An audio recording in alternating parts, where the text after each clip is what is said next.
Good We're playing with it all. morning. Good Good morning, morning, everyone. It's 6 a.m. on the 26th of March. An applause machine. That's very special. Thank you. Yeah. Well, Please put in the chat where you're watching from. Hashtag KMT for a chance to win. Dr. Kiltz hat on his head. Okay. yeah, And one of our ads. we're going to be talking to Dr. Dan. But before we do that, remember to put your questions in the chat. Do you have any announcements, Alia? I think there's a couple. Join the Kiltz Method tribe community. It's free. It's for everybody. I put a little QR code here, so it's very easy for you to just click on it and join the tribe if you're watching, not on your phone, I guess, watching from anywhere else. Nice. And Dr. Nelson wants to talk about some events. Yep. Just remember, cholesterol code film screening in April twice, St. Petersburg on the 6th, Orlando on the 22nd, and then Long Island and Queens in New York, April 11 and 12. And being a member of KMT is free. So if you're not a member, Dan, are you a member? Please, good. Yes, I am. Absolutely. Oh, okay. Jumped right. all right. Well, I'm going to introduce Dan. Alia has a past life in Many of them. Chicago, so she's gonna introduce Dr. Dan. Don't make me cry. I had finished one career when I was 32 and pregnant, and Dan graciously offered to have me work at his office, and I was there in the office at the front desk for many months, and that was Dental office, if people don't know. Like, he was a dentist. I mean, he is a dentist. That's the point. I am. So, yeah. And so I worked at his dental office in Chicago, and we had some fun there. So Dr. Dan is a dedicated professional on a mission to bridge the gap between oral health and metabolic wellness. After years of struggling with the keto relapse cycle, Dan found his way to ancestral human nutrition through the work of Dr. Ken Berry and the inspiring community of the Kiltz Method tribe. Following a transformative experience at the Tampa meetup, Dr. Dan transitioned from a content consumer to a dedicated carnivore doer. In his practice and in his advocacy, he highlights the standard American diet, SAD, as the primary architect of modern dental crisis, from the epidemic of crowded jaw structures in children to the world's most prevalent infectious disease, tooth decay and gum disease. Dr. Dan joins our KMT morning meetup to discuss why our species-appropriate diet is the ultimate tool for a healthy mouth and thriving body. There you go. You're welcome. Thank you. Thank Happy you very to have much. you, Dan. Well, Dan, I've met several times and is always inspiring and caring. And it is an interesting thing because I remember as a kid, I had bad teeth. But blessed, I only had one time, 7 cavities, and I managed not to lose my teeth except my wisdom teeth. Right. And please share with all of those listening why the mouth, the teeth, and the gums is such an important marker of what's happening deep within us in our health and wellness. Now we can change that. Yeah, thank you very much. Really appreciate being able to speak with you all today. It's like this is my coming out party here today for sure. I'm probably the best kept secret in dentistry. I just keep wanting to go out there and I pull back, go out, pull back. So it's been a real yo-yo excursion for me these last several years. Boy, I guess there's one thing I want you to take away today, or a couple of things. One is that this principle that form follows function. So everything in the body is a function. And if the function is operating correctly, the form will be correct. So you'll be able to see it, measure it, feel it, whatever that is. So that's like a real key principle that I've learned. Again, my career is long. I told Dr. Kiltz earlier that I started out as a pig dentist and then became a human dentist. So I've experienced quite a lot of teeth in my days. Mothers would give birth to maybe 8, 9, 10, 12 piglets. And all these piglets were born with little sharp called razor teeth. And if we didn't remove those within a day or two, the mama would get pretty mad, when she was feeding the babies, and then, may not even roll over and let the babies feed if she got too sore. So I think a veterinarian showed my dad how to do that one time. And my dad passed it down to all of us brothers, and basically a little wire cutter go snip, snip, snip, snip, and put them back in with mom, and everybody was happy. So they never missed a meal. So I did a lot of work on the farm. I grew up in north central Illinois, Livingston County. If anybody knows Illinois very well, there's a couple of big counties in the center of the state that's responsible for about, I don't know how much % of the production of corn and soybeans. At least that was back in the day. So that's the farm I grew up in. I had almost a 2 square mile backyard, over 1,000 acres that we farmed. We raised 1,000 head of hogs every year. That's what kept us busy in the off when we weren't planting or harvesting. Then my dad had work for us with the pigs. Prior to that, we had cattle, beef cattle, and chickens. My grandmother, my only surviving grandmother, had a egg house or whatever, chickens with eggs. And so she would, at the age of 75, she was out there collecting eggs, cleaning them off, putting them in a crate, and off to Chicago they went. And that's kind of where all of our livestock went, was to Chicago. Everybody familiar with the Chicago Board of Trade and the stockyards back in the days. That's where a lot of the hogs and beef went to for processing, and then out to the rest of the world. So it was fun. It was fun growing up. There's always something to do. Again, I was the youngest of 7 kids. I had 3 brothers and 3 sisters.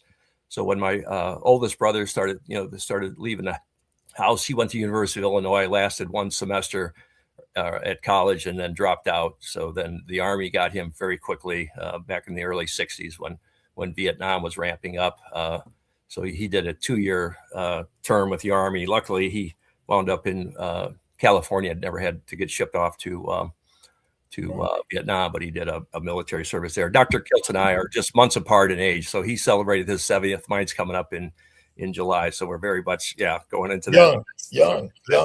That's 70. Very, very true. So we happened to meet because another classmate of mine had a 70th birthday party down in Florida, and I attended that. And when I heard Alia was, nearby and meet Dr. Kiltz, it was just like meant to be. I couldn't pass up that opportunity. So that's kind of, so my 2 brothers, they were, close together, and the second one got smart and said, well, I'm not going to get drafted. I'm going to enlist. So he did 3 years, but he could choose more of his tours. He went to Germany and Vietnam. Germany and Korea rather. So he worked there in the military and served our country in a different capacity. So, that put me, by then I was maybe 6 or 7. So it was like, okay, I had to put on the boots and I had to get out there and, schlep the buckets around and slop the hogs and do whatever we did with the pigs. And the fun thing was my dad was always just introducing more technology into the whole process of feeding the animals and taking care of the animals. The pens got smaller and smaller while the numbers grew and grew. So we, started moving toward confinement, not quite the better lifestyle for the animals, but we got them to market very fast. We did, a lot of 4-H. My last year in 4-H, we took a pig. We took the biggest one from a litter. There was a competition for who could grow the biggest, the fastest, with the most ham and loins and bacon. So we took this pig from a piglet to 285 pounds in about 4 months, and won grand champion at the state of Illinois for the most productive. It was not a show. It wasn't not a pretty pig. It had to be on the hook, not rather than on the hoof. So it definitely performed. And my dad would get all sorts of concoctions and foods to feed the hog, to make it happy. Like we had literally strawberry flavored little pig pellets that they just loved. They just ate those up like crazy. So we were doing food additives to our food. Did you have a question, Dr. Kiltz? No, keep going. We sweeten up. I mean, I guess we even sweeten up the animals' food, domestic animals, to get them to eat more. Yeah. Like we do also. Yeah, exactly. And we increased the protein. That was, the corn had a certain level of protein, and then we had the soybeans. So we would get them processed at a local mill where we get the cornmeal. They'd keep the oil. So if we added the cornmeal to the feed, we blended in with it. So we up the protein when they're in their growing stages. So we jack it up to about 14%. And then when we were finishing the hogs, then we would drop it down to 12% and so forth. And that period of time was when all the, fat is bad came out, the cholesterol, high cholesterol. Of course, the doctors, got my dad onto cholesterol medicines, and I don't know how many years it was, but before he had a massive heart attack and left at a very young age of 61. Wow. Wow. Wow. Yeah. So there's a lot of, again, the science changes all the time, and the recommendations and so forth. So, for all of our brothers, we're all like, okay, let's all see if we can make it to 61. So I'm always keeping an eye on them. I did lose one brother to COVID. He had a lot of risk factors, smoked, from the Army, learned how to smoke non-filtered cigarettes, and did a lot of things. He had a dentist pushed a root up into a sinus, so his sinuses were all blocked and cloudy. I didn't see him till late in my dental career. I don't know, Balia, was he around when you were there? My brother Jim would come up, but anyway, but COVID took him for one reason or another. He had age and a lot of things, not risk factors that were not working in his benefit. So it was a wake up call, for me, definitely. He called him up.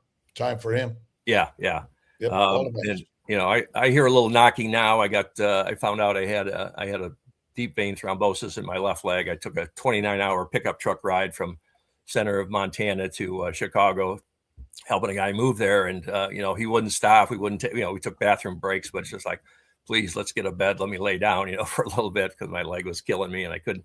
So sure enough, a couple months later, diagnosed with a DVT, deep vein thrombosis on my left leg. And, wow. They scanned my lungs. They said, yeah, your lungs are clear, but you've got aortic aneurysm. So I had 2 aneurysms, and that kind of led me to find Dr. Philip Ovadia online, and was talking to him because he's wrote a great book, and he was at the meetup there in Tampa. It was great meeting him in person.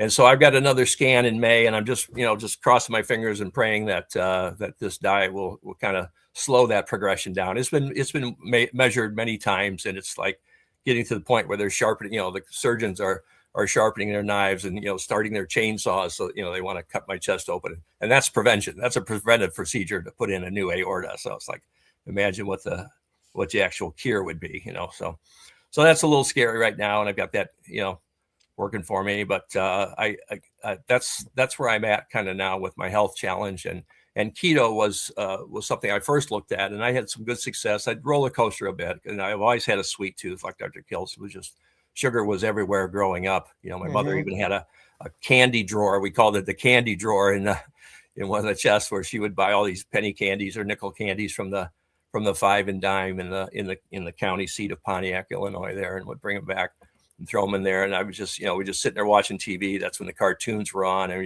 you're constantly snacking. So those bacteria in my mouth had a constant barrage of food. So, there's, I got a lot more to my story. I don't want to take too much more time. Or you guys tell you're me. Here. We love it. Keep going. Yeah. Okay. Well, the time is for you, and the questions are going to be for you. So. Okay. All right. Good. Okay. Well, fast forward. I mean, yeah. Go ahead.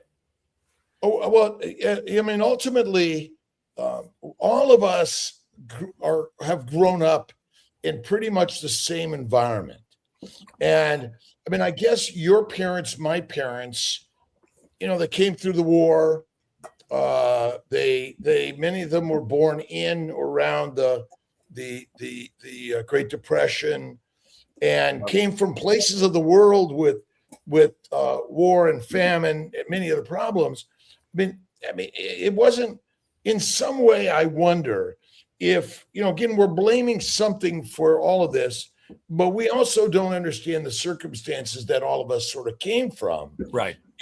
And I mean, the farm was about feeding people, right? Right. And the more people you can feed, the better you can help people, I guess. Exactly. Yeah, we were, the United States was exporting, corn and soybeans, wheat, throughout the world. We were literally, the breadbasket of the world. And so we just, it was a great game to play. And, we played it in high school in our agriculture class. We had a very fortunate to have a very brilliant ag teacher by the name of John Bartley. He taught at University of Illinois, School of Agriculture there. So we did experiments right outside of our high school, and we would do experiments with the distance between plants, planting soybeans. We have us out there, and he'd have a tape, a long string with tape every 2 inches or every 3 inches or, every 1.5 inches, whatever, to figure out what the optimum distance was for this soybean to grow up and to be the most productive. So it was quite a project, because we'd have, plant in the spring and then we'd harvest in the fall on this plot and have to weigh it all out. It was very exact. And, basically we found out that we were planting the soybeans too close together. And if you gave them, 2 or 3 inches apart, they could actually bush up. And when they bushed up, they would also shade the rows so that the shade would prevent all the moisture from leaving in the water. You know, we really lived and died by the rainfall that we had after we planted. And obviously, you know, it's sort of most farmers or ranchers are not wealthy, and there's all these farm bills and farm aid and farm loans, which kind of set. I mean, ultimately, we're all come from a farming, mostly a farming background. You know, Right. ranching background is our nature. And when did you know you were in dentistry? When did you begin to realize the connection between the food we're eating and the damage to the teeth and the gums and its connection? And how do you think we can all change? Well, the disease cycle, we learned about the germ theory of disease in dental school. I never heard that. It's a Venn diagram. Everybody knows a Venn diagram. You have these circles that are overlapping. And that kind of really stuck with me. And that was something, again, that I really fell back on. So the germ theory of disease replaced the miasma theory, which was bad air. So it wasn't until the plague where they figured out that the rats had fleas, and the fleas had this certain bacteria in their spit. And so when the rat would run over you and you know, and the flea would jump off and take a bite out of you, they would inoculate you with this plague germ, right?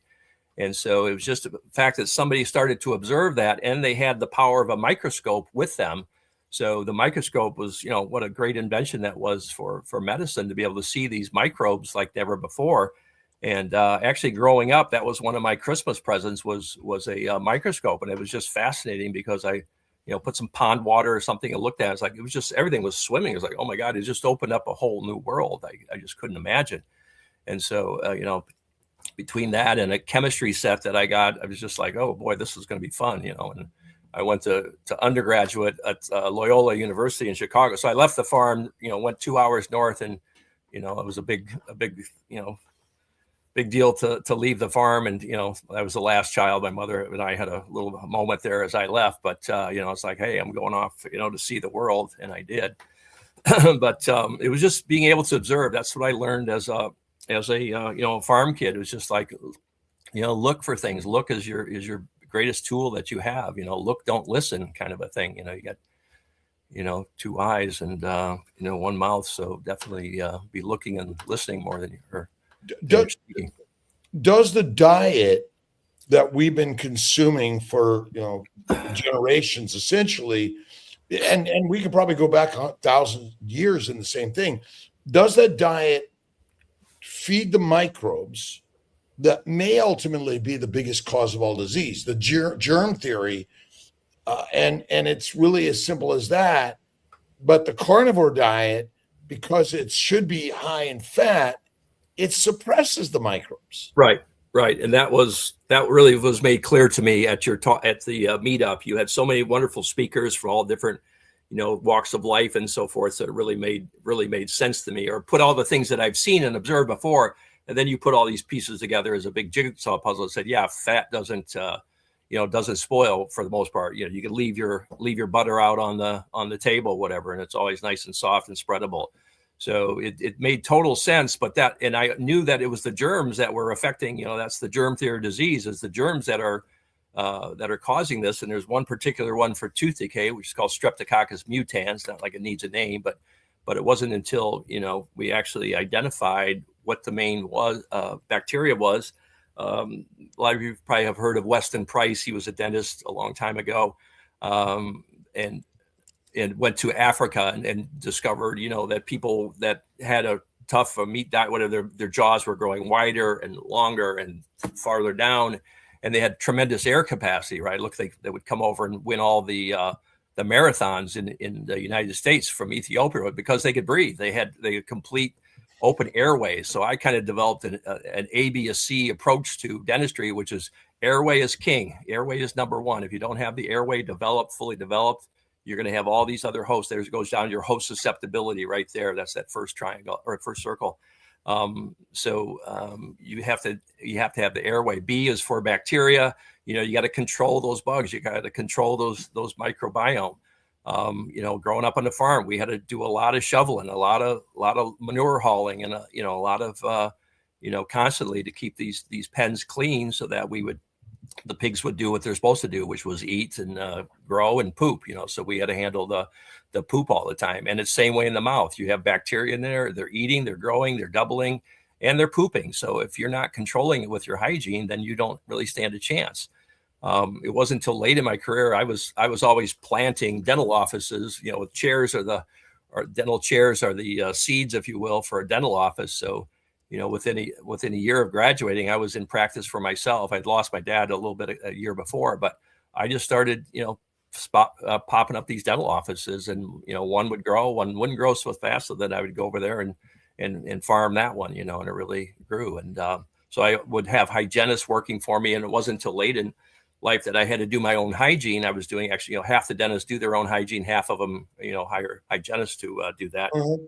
And so it's like, wow, this person's dirty. This person's dirty. They're all coming in, because I would see them as a dentist. I'd see them at the end of the appointment, and both the hygienist and the dentist or the patient, they were nodding their head. Oh yeah, I'm clean. Oh, I'm doing a great job brushing. Oh, I'll floss a little bit more. Making all these promises, but I was seeing it at the front end that they were missing, and they were consistently missing certain places. It was like began a pattern. So I just kept diving and researching and come up with an actual way to clean the mouth. And basically my philosophy is stop brushing your teeth and clean arches, just like stop the toothbrushing, because this 2-minute brushing is like, what's with the time? You're not running a half a mile here or whatever, it's just like, you're not trying to break a barrier. You're actually cleaning hard surfaces of the teeth, which leads me back to the science behind it. They were talking about the oral systemic link. Well, there is no oral systemic. The oral cavity is part of a system. It's part of the digestive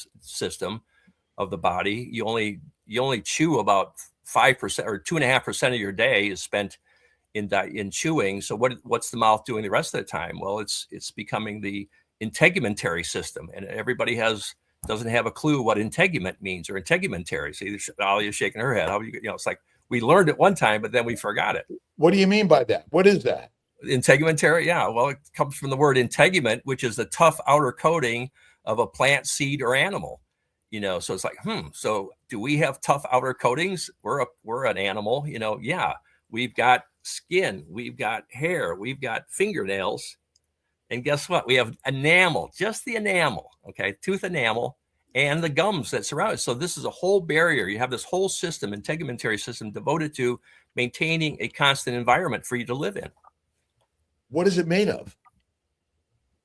Organs. All systems are made of organs. Organs are made of tissues. Tissues are made of cells. And what is the hardest?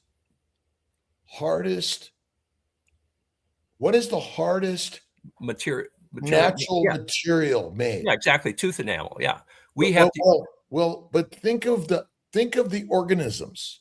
Which one makes the hardest of all organic products? Well, I think it's still man with any animals with enamel, with teeth. I mean, teeth are. And how are you going to chew your food if you don't have teeth? How are you going to chew your meat? It's wood.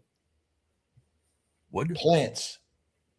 Oh, in the plant world, sure, it's the wood, yeah. But in the animal world, it's the enamel. It's made of glucose. Glucose, sure. It's a sugar. Yeah. So is our enamel and our skin a covering of sugar? In a bit. The enamel is about 98% crystal in nature. But that's the salt. That's the rock. That's the well, it's the glycocalyx. It's the sugar layer that nobody's talking about. Right. And I think that's the part that we're missing, because the hardest substance, think about it, is hard wood. I mean, besides a rock, it's wood. And wood is made of sugars, and the sugars of the glycocalyx create the integrity of the cell surface. But the tooth enamel is eroded by sugars and the molecule and the bacteria, yeast, and viruses or other parasites that basically feed on it. Isn't that what the mouth is? You have a protein layer. Your saliva, you salivate, so that coats the teeth. First, you've got a nice hard rock, a dry rock, but your mouth is not dry. So the rock first gets coated with a little scum layer on the rock made of your own natural saliva. Again, there's glands in this integumentary system. The mammary glands is a gland of the integumentary system, the sweat glands, integumentary system. So it's not just the skin, but it's the skin and the glands and the nerve endings. So it's a system. It's kind of complex of various components. But if we look at the glycocalyx, it explains everything. Right. Well, the enamel did have the cell that made the enamel was like a little cement truck. And all these cement trucks lined up together, and they all dumped their cement out at the same time. They had a blueprint that said, build this tooth this far up, this far across, make a little point on it. And that was the blueprint. And the body said, okay, we're going to go to work. And when it's done, it's that those cells they left, they're no more there. This is the only enamel you'll ever get, is what you have right today. You'll never get another ounce of it unless a dentist puts it back on. Does that make sense? So it's a hard, flat surface. I know it's kind of unique. Well, the body's approach to it and why it did it. The glycosaminoglycans, sure, are glycolipoproteins. That's the part that I think we're missing in the story, because why do microbes love the teeth? Because the environment it's in. Okay. I go to the definition of hygiene. When I talk about the definition of hygiene to my patients, I go for Oxford Languages, which is the Google dictionary. It's conditions or practices conducive to good health and the prevention of disease, especially through cleanliness. What's next to godliness?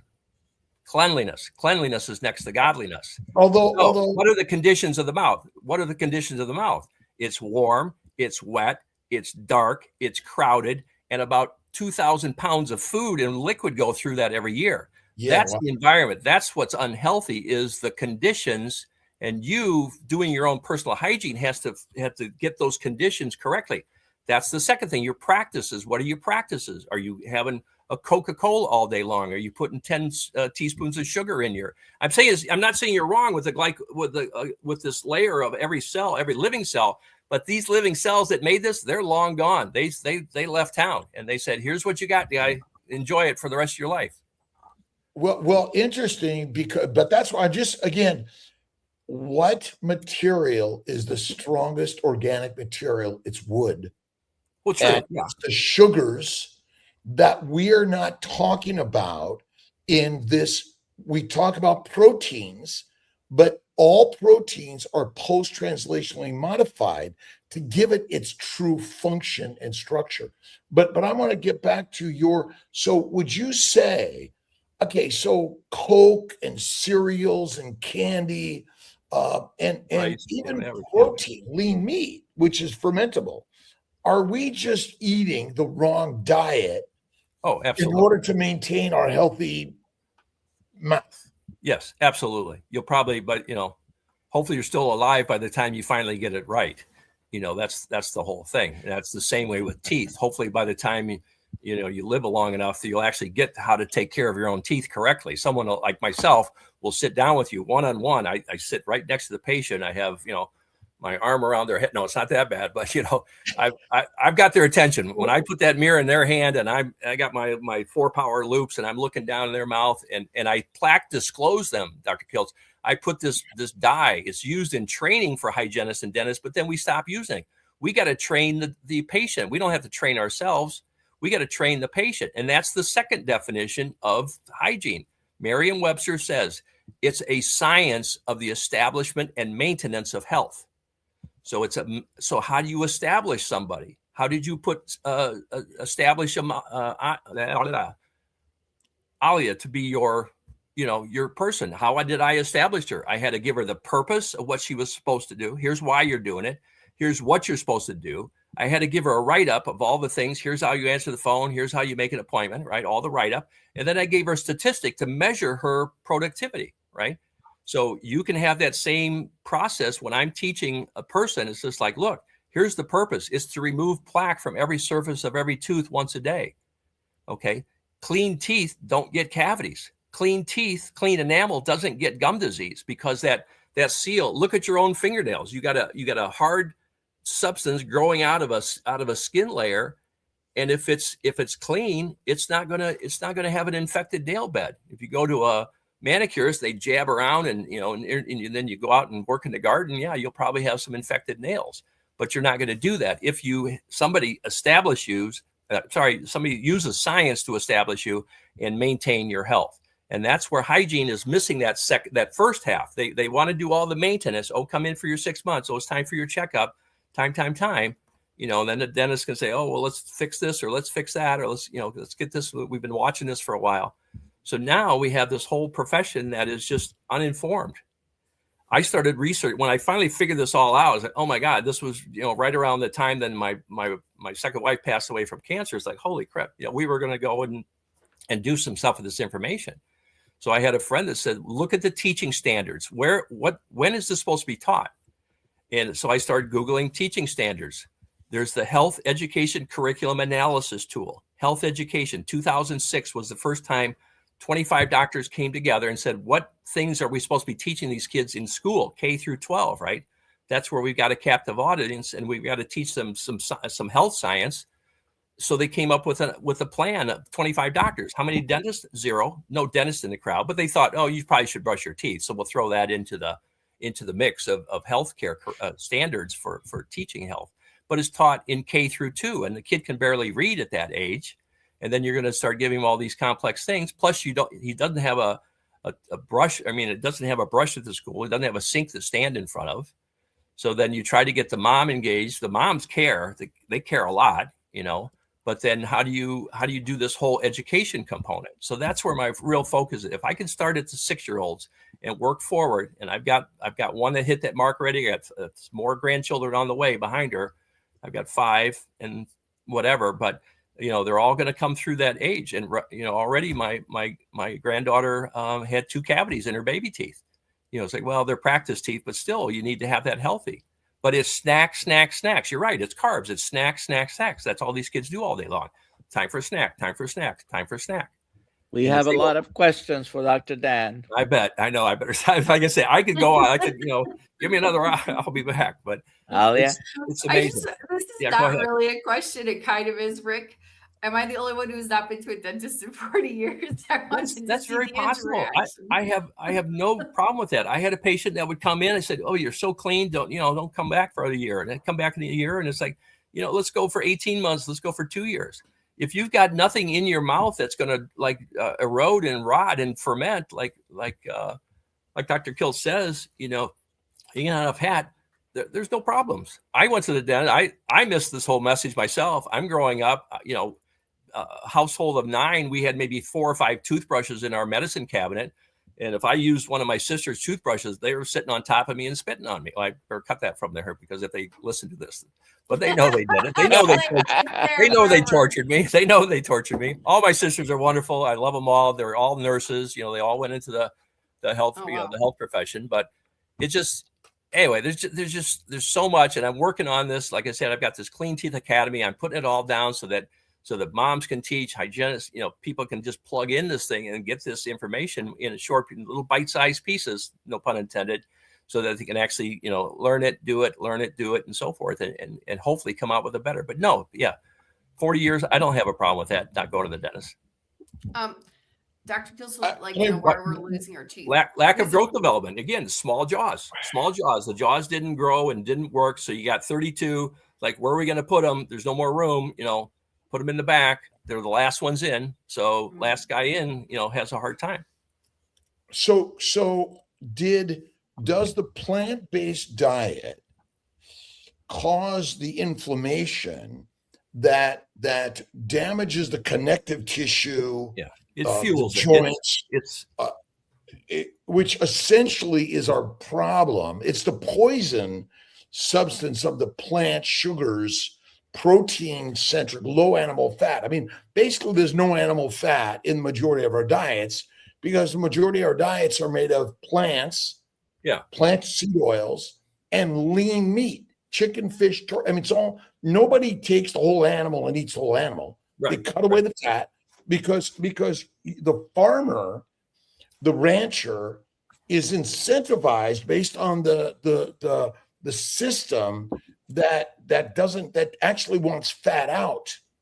And nobody really cares about the fat in selling it, because you're not getting paid for fat, you're getting paid for lean meat. Right. That's what our hogs were too. They said, hey, lean them down. They're not marketable. The commodity is not as desirable. So now it became pork, the other white meat. They did a whole campaign about pork, kind of a thing. So it's totally about the fat. And it was just misinformation by the powers that be, the science that was trying to establish and maintain health. They weren't really using science. They were using scientism, as you say. Yeah. It's scientism. It's all it is. Completely. But you get somebody that's out there looking. Ken Berry, he's a farmer. He knows this stuff. Ken and I, we talk the same language. There's just so many parts when you lived it all these years. I lived it for the first 20 years, all through undergraduate. And then I started to not come home so much because my other brother came back and farmed. So I didn't have to come back in the summers and stuff and work as much. But it's the farm life. I wouldn't trade it for all the tea in China, so to speak, or, all the gold in Fort Knox, because it was just, you were living life every day. It was just, I didn't even have college biology, and I got a higher score than the biology majors were on the aptitude test, because I just had common sense, Right. Petri dish science. I call Petri dish science. And that's the problem with even the carnivore keto world, is because we're focused on all this metabolic pathways. That's not our problem. No, it's not. We're poisoned by plants, protein, and low-fat diet. Exactly. Occam's razor, just like you said. I totally, that's the principle I live by. We used to have belt-driven wheels that for the drills. I mean, I'm sitting there at age, 1962, 6 years old, and Pitt and Fissure sealants had just come out. The sealants that would seal up the little cracks and crevices on your molars so that the germs couldn't get down in the hole, right? And I'm sitting there getting drilled out, and they're packing silver filling, amalgam, all bad, mercury, bad, fluoride, bad, which is fine. I don't have a problem with that.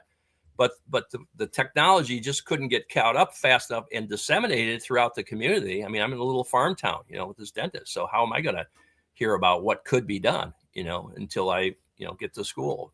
But I was, I learned, I watched, I did it, And it's a matter of life is not a matter of watching and learning. It's about wading into it, boots on, mud up high, and participating in life.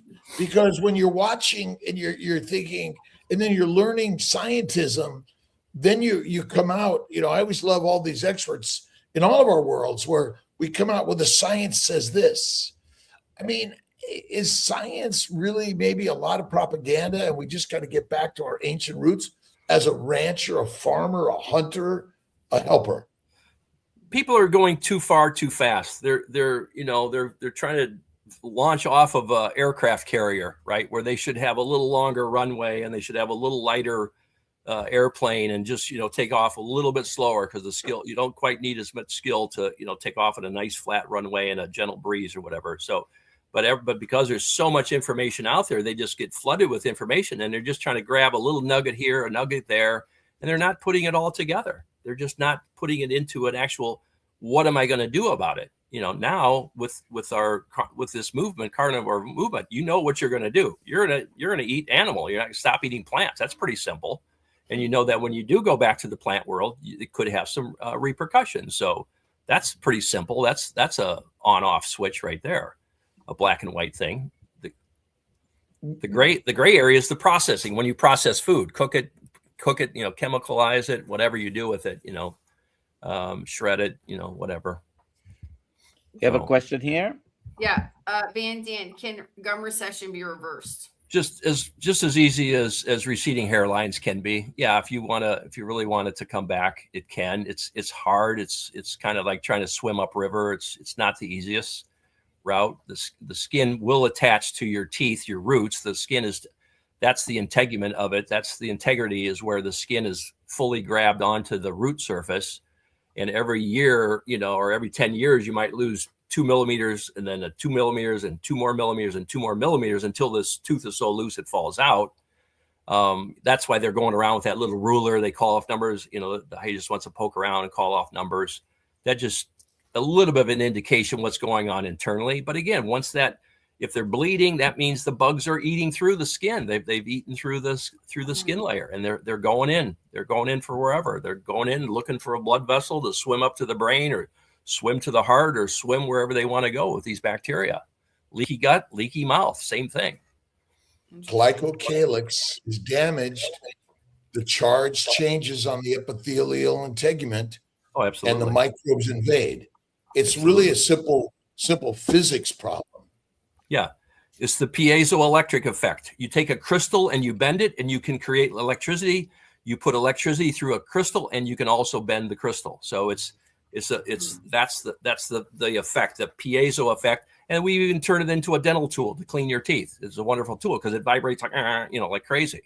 Everybody's buying these electric brushes that just do this, blah, blah, blah, blah. It's like, okay, here's a shovel, here's a rake, go to work. That's what I did on the farm.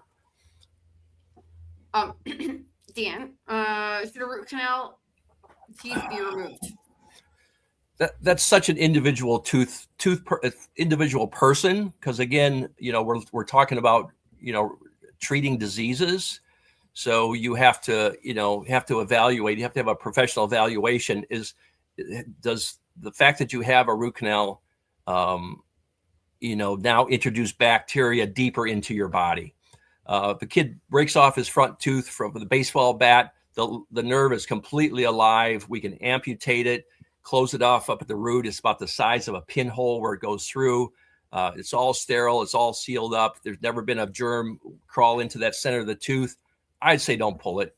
Just work on other areas of your health. Get your inflammation down.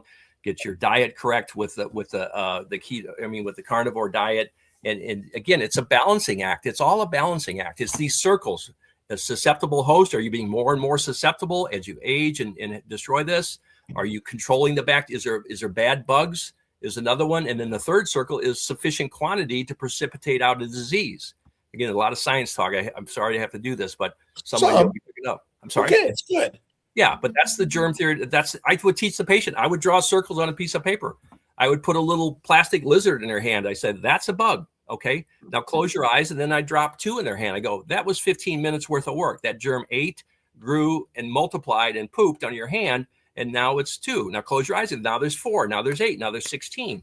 Right. And then, so that's where these bugs are headed. Now it's you against the germ, your host susceptibility. You got how virulent is that organism? COVID wasn't a super virulent organism, but when it was in a susceptible host, man, it just, 10 days, my brother was gone. It was the right environment. He drowned himself. Right environment. We coexist with all these molecules and all these organisms, and we evolved because of them. And our challenge is the science is so confusing. When you said you learned by doing, and the simplicity of the story, because nobody in any of your education really said, you should really look at carnivore diet. It's the best thing for all of us. No, we've definitely advanced in that area. This was the missing link. So I've got airway, bacteria, the chewings, ABC, chewing, and then D is either your diet or the dentist. You got those 2 choices. You're either going to the dentist or you fix your diet.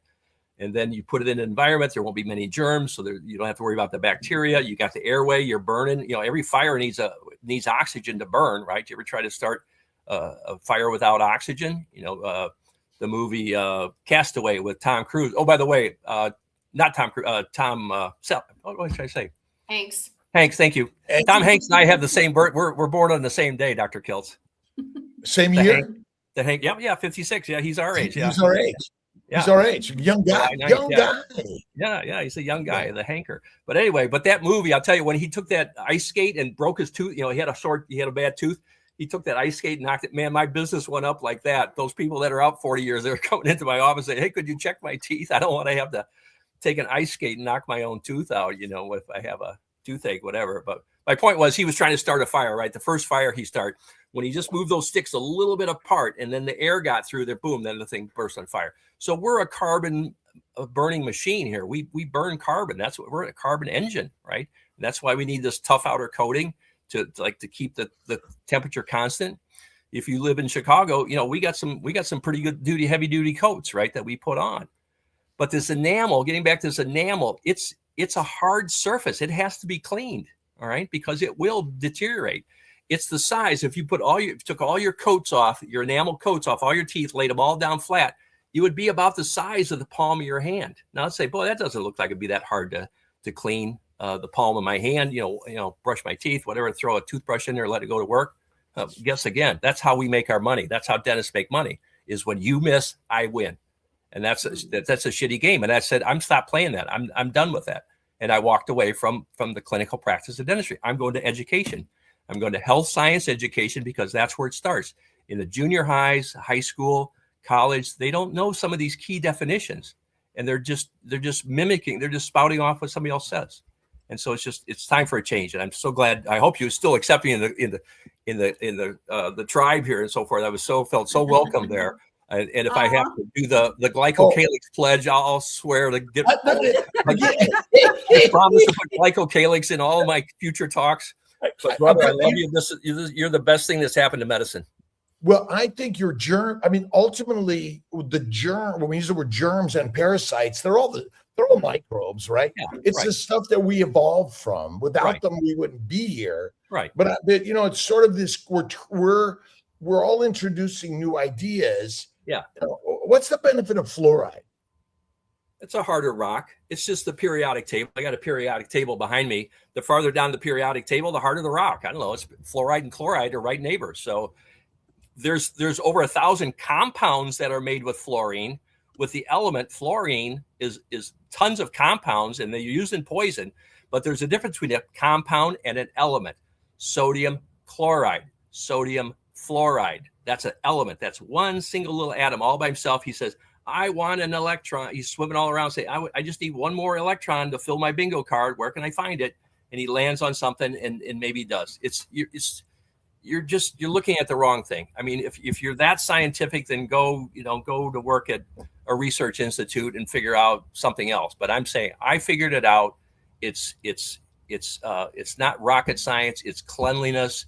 It's being trained. It's not the blind leading the blind. We've had the blind leading the blind all these years. Who taught you? Yeah. Who taught you how to brush? Yeah. You're rocking the boat. It's rocking the boat. Don't tell me that. I fell out of a boat a couple of years. But meaning that we're rocking the boat here, because, and that's the beauty of social media, is that even though we're doctors, we didn't learn from our doctoring. We learned from our doing. Good, and experiencing the suffering, and beside ourselves and our family, our friends, our communities. Right. And we're like, why did we go into medicine? To hurt people or help people? No, to help people, absolutely. Words are symbols. They represent something. Word is not the thing. I use the word doctor, but that doesn't necessarily say who I am. Where does the word doctor come from? What's the Latin root of doctor? Doctors? Teacher. That's right. Docere, which means to teach. So if you go to the doctor and you didn't learn anything other than, not to go again, then you weren't at the right doctor. You were at a clinician or a surgeon. I have a doctor of dental surgery. My wife, that Alia replaced for a while she went on a retreat, she didn't even know what DDS stood for, Doctor of Dental Surgery. I was a surgeon. Man, I cut stuff out. I cut shit out. Right? I'm a surgeon. Yeah. When in doubt, cut it out. Exactly. How does the body deal with a foreign object? It either has to surround it and kill it from all sides, or it has to push it out through the skin.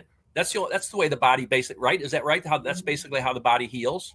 Well, think about chemotherapy, radiation therapy. What do they do to tumors? Yeah, they poison them. Well, they shrink them and eliminate them. Now, because our environment is not changed, and these substances also had a side effect of other cancers. Right. But our bodies are healing machines. Right. When you remove the offending inflammatory agents, toxins. Isn't that simple as that? Exactly. When my wife was going through chemotherapy, it was like, eat whatever you want. Calories are good. More calories. You go drink her Coke and all this stuff, and just more plants. And just like, it was terrible. It was terrible. She just kept throwing gas on the fire. At one time I was going to throw gas on the fire. My dad caught me. He knew, like, do not throw gas on the fire. We use diesel fuel a lot to start fires, but not gas. Right. So when these kids are throwing gas on the fire in the form of refined carbohydrates or not refined even carbohydrates, they're throwing the gas on fire. The diesel fuel is the fats. That's where the slow burners, the coal and the diesel fuel, those are slow burning things, and you can burn for hours and hours on those carbons. All you're looking for is carbon, hydrogen, and oxygen. Let's get some Speed questions. rounds. Let's go rapid fire questions. Yeah, let's go through here. We got we got 5 minutes. Okay, good. All right, All right, Alia? We have 5 minutes. thank you for letting me Don't worry pontificate. about it. We might go a little longer, just rapid fire. All right. Okay, Michael Pregler, do you believe bad oral health leads to heart disease? It's, of course, as I said, it's systems. Your systems are breaking down. Your integumentary system breaks down. Your cardiac system is connected to it. All the systems. There's 12 of them. You might as well just celebrate one system every month for a year. There's 12 systems. Go look and What breaks down? No. Yeah. I mean, look, you're right. It's inflammation, localized systemic. I had gingivitis, esophagitis, gastritis, duodenitis. I had colitis, which was local and systemic. That's what it is. When somebody breaks into your house, do you care what they used? They broke into your house. They stole your stuff, right? You got it. Next one. They got through the outer. They got through your outer shell. They You already did that one. We did that one. Okay, good. They Yeah, got we in. did that one. We talked about root canals. It's an individual basis. It's all about germs. Can a tooth resorption be reversed? That's something crazy goes on in the genetics when the body turns. Basically, it's your body. It's an autoimmune disease. Your body's turning against your own teeth. So that was one I never solved. I never solved that in my 40 plus years of practice. Just I would send it to the specialist. Hopefully, the endodontist would figure out why the body was turning on itself. But I know now it's the diet that's why the body turns on itself. Your body's attacking the inflammatory particles that you introduced to your body. That's all. Exactly. Right. Exactly. Cleanliness next to godliness. It's rocket science. Sure, oxalate dumping. Yeah, whatever. When I shoveled pig poop, for better part of my life, I wasn't too interested in what was in there. It was just poop. We had to get rid of it. It's just like put it out in the field.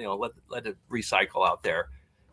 So it's just I teach how to properly clean your mouth. Right. There's very specific locations that you have to do, whether it's electric or a manual brush. It's a science. It's a science of the establishment and the maintenance of health. So if you haven't been trained, dentist comes to your kids off kids school or a hygienist for an hour. Their kids aren't trained. They're just entertained. Are water picks really beneficial? What's that? Sorry. Water picks.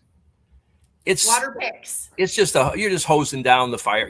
Is it going to put the fire out? I don't know. You're hosing it down. Depends on what the fire is, right? Sometimes you got to use. But in keeping your mouth clean. Yeah.